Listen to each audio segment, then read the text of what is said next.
مکتب امامیہ کرشنا پوری مظفر نگر کی یہ بچیاں ہیں جو پروگرام کے لیے آ رہی ہیں۔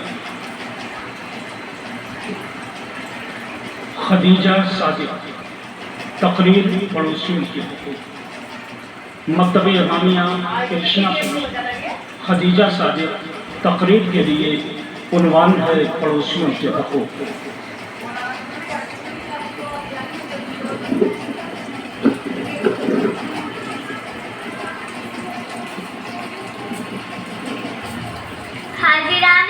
السلام علیکم محترم سامعین، میرا نام خدیجہ صادق ہے اور میں مکتب اہل بیت درسگاہ جناب زینب سلام اللہ علیہ مظفر نگر میں درجہ دوم کی طالب علم ہوں اور آج میں آپ کے سامنے پڑوسیوں کے حقوق بیان کرنا چاہتی ہوں۔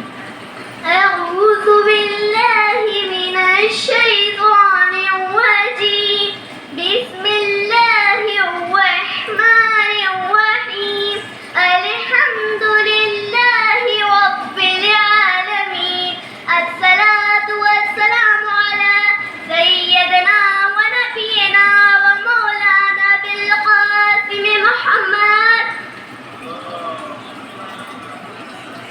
آج آپ لوگوں کی خدمت میں ہم ایک ایسا موضوع لے کر حاضر ہوئے جو بہت ہی اہم ہے۔ آپ جانتے ہیں کہ دین اسلام ایک جامع مکمل دین ہے۔ اس دین میں تمام چیزوں کا خیال رکھا گیا ہے اور تمام باتوں پر روشنی ڈالی گئی ہے۔ جہاں دین اسلام ہمیں گھر کے اندر کے حقوق بیان کرتا ہے کہ ماں کا حقوق کیا ہے، بھائی کے حقوق، بہن کے حقوق اور تمام عزیز و اقارب کے حقوق بتائے جاتے ہیں، وہیں باہر کے حقوق یعنی پڑوسیوں کے حقوق کیا ہے یہ ہمیں دین اسلام بتاتا ہے۔ قرآن کے سورہ نساء کی آیت نمبر 36 میں جہاں بہت سے حقوق بیان کیے گئے ہیں، وہیں پڑوسیوں کے حقوق کی طرف اشارہ کیا گیا ہے۔ اللہ قرآن مجید میں ارشاد فرماتا ہے، اعوذ باللہ من الشیطان الرجیم، بسم اللہ الرحمن الرحیم، واعبدوا اللہ ولا تشرکوا به شیئا وبالوالدین احسانا وبذی القربى والیتامی والمساکین والجار ذی القربى والجار الجنب والصاحب بالجنب وابن السبیل وما ملکت ایمانکم ان اللہ لا يحب من كان مختالا فخورا۔ اس کے معنی یہ ہے اللہ کی خدمت کرو، کسی شے کو اس کا شریک مت بناؤ، والدین کے ساتھ نیک برتاؤ کرو، قرابت داروں کے ساتھ، یتیموں، مسکینوں، دور کے ہمسائے، قریب کے ہمسائے، پہلو نشین، غربت زدہ، غنی، سب کے ساتھ نیک برتاؤ کرو۔ اللہ غرور اور متکبر لوگوں کو پسند نہیں کرتا۔ بہت ایسی حدیثیں ہیں معصومین کی جو پڑوسیوں کے حقوق کی طرف اشارہ کرتی ہے۔ اگر ہم سب اس پر عمل کریں تو ہماری زندگی اسی دنیا میں جنت بن جائے گی۔ معاشرے کا اختلاف اور جھگڑے اسی لیے ہے کہ ہم دین کی باتوں پر عمل نہیں کرتے۔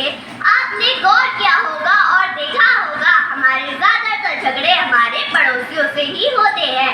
کبھی گاڑی یہاں نہ کھڑی کرے، آپ کی دیوار ہماری دیوار کے برابر کیوں ہے، آپ کے گھر کا پانی یہاں سے کیوں گزرتا ہے، وغیرہ وغیرہ۔ ہمارے گھر کے برابر والوں سے ضرور کچھ اس طرح کا ہے۔ اور ہمارے امام جعفر صادق علیہ السلام نے فرمایا کہ ہمارے گھر کے چاروں طرف سے پڑوسی شمار رہتے ہیں۔ اب آپ دیکھیں کوئی یہ کہنے لگے ہم اس سے تعلقات تو رکھنا چاہتے ہیں مگر ان کا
چاہے تو وہ بھی اسلام قبول کر لے۔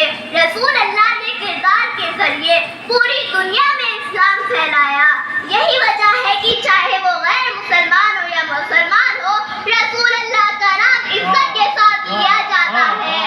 اگر عزیزو آپ کا پڑوسی آپ سے کچھ مانگے اور آپ کے پاس وہ چیز موجود ہے تو اسے ہرگز نہ منع کرے، سب کے ساتھ اچھے اخلاق سے پیش آئے تو ہمارا خدا ہم سے راضی رہے گا اور معاشرے میں ہمارا وقار مرتبہ بلند رہے گا اور اللہ اپنی نعمتوں سے ہمیں نوازے گا۔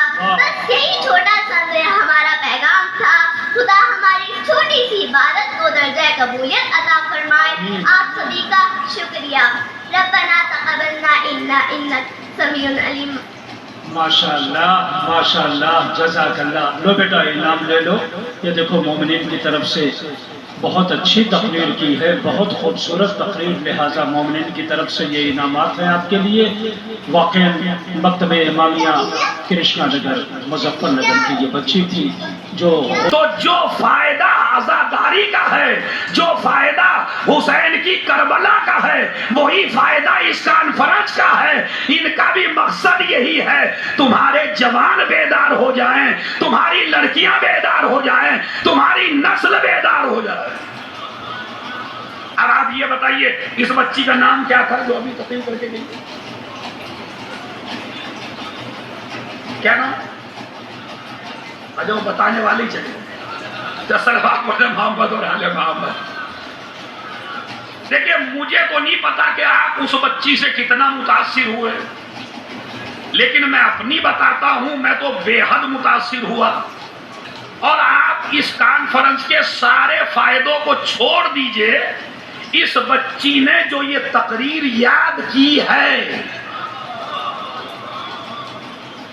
بس یہی اس کانفرنس کا فائدہ سب سے بڑا ہے۔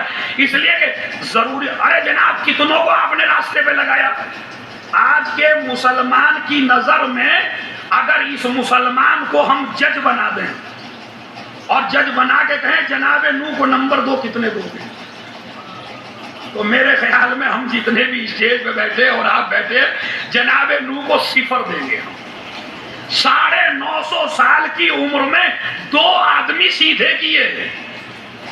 ہمارا یہ جوان یہ چاہتا ہے ایک دینی کانفرنس ہی میں پورا جولی بدل جائے، پورا گاؤں بدل جائے، پورا شہر بدل جائے۔ ارے بھائی جو کام نبیوں سے نہ ہو سکا وہ کام مولویوں سے کیسے ہوگا؟ میں کہتا ہوں کچھ بھی نہ ہوا ہو اس کانفرنس میں، یہ جو بچی آئی اور پڑوسی کے حقوق پہ آپ کو تعلیم دے کے گئی ہے، بس یہی سب سے بڑا فائدہ ہے کہ ہماری نسل پہچان لے کس کا حق کیا ہے۔ صلوات بھیج دیں محمد۔ اب یہ بچی خدا کی قسم یہ بڑی ہوگی تو یہ کبھی اپنے پڑوسی کو پریشان نہیں کرے گی، اس لیے کہ بچپن میں جو چیز ذہن میں آ جاتی ہے وہ بڑھاپے میں آ کے ختم نہیں ہوتی ہے، اور بڑھاپے میں آپ ایک چیز یاد کریے وہ آپ کے حفظ ہونے والی نہیں ہے۔ تو لہذا میرے مولا حسین علیہ السلام کا جو مقصد تھا وہ یہی تھا کہ لوگوں میں علم پیدا ہو۔